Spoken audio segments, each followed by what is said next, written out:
Where do I start about this day and this morning? Vidhana Soudha is a good start, I guess. The visit to Cubban Park started with the stellar views of Vidhana Soudha. Besides one or two other places, this looked like the grandest building I ever stood in front of. I stood there staring at different corners of it, wondering what amount of skill, brilliance and imagination it would take to create something of this beauty and splendor.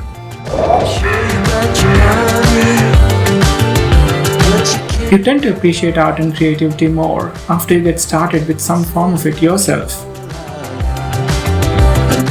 Even though what I create are stories weaved out of mundane moments, it has given me a perspective on what it takes to create something that did not exist before. You set it all on fire. Cubban Park looked calm. It had these vibes that greeted and invited you in. You could immediately feel a sense of relief even before stepping inside the park, which is located right opposite the Vidhana Soudha, as if it's a reminder to not be fully lost in the magnificence of human creativity and to spare some of your appreciation and wonder for what nature has to offer as well. How come I never came here during all those years I was in Bangalore? I almost smacked my head. There was a hiccup though. If you have any cameras, you better keep them packed inside. Photography, with the exception of mobile cameras, isn't allowed inside the park.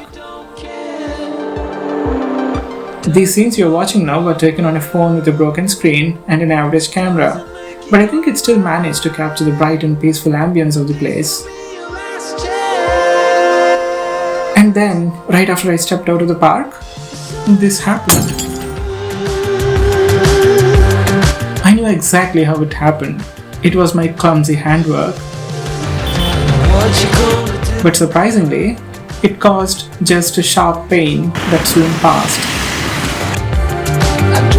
Maybe the walk through the trees in the park rubbed into me some strange and positive energy. Only that explains why I didn't fall on my knees and weep at such a sad happening.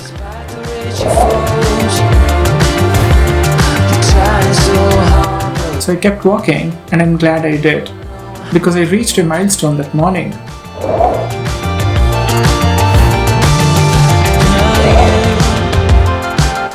One of the challenges I set for myself before I started this journey was to capture people and their faces. Why? I like to capture the everyday scenes, and it would feel lacking without actual people in it.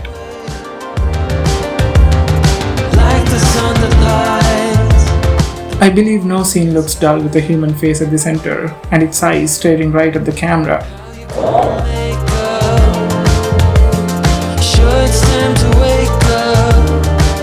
And though unknown to us, every face has its own story. And these shared moments, though brief and vanishing, make them part of your life and you in theirs. We all hesitate in doing things we know we want.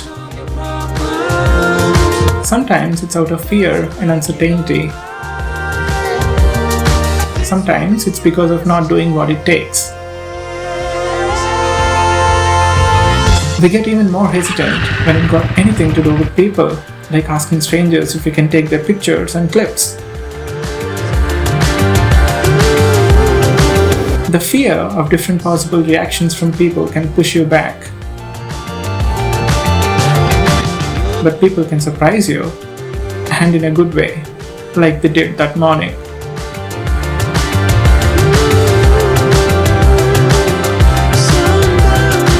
Hidden behind the mask was my joyful face, feeling happy capturing these scenes and having these quick little conversations.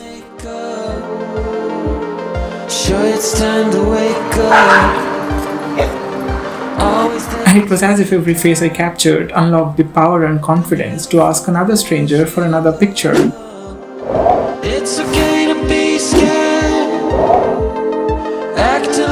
As you can see, their presence made so much difference in these clips and in that day of my life. Needless to say, This story would never come to life if not for their smiles, stares, and faces.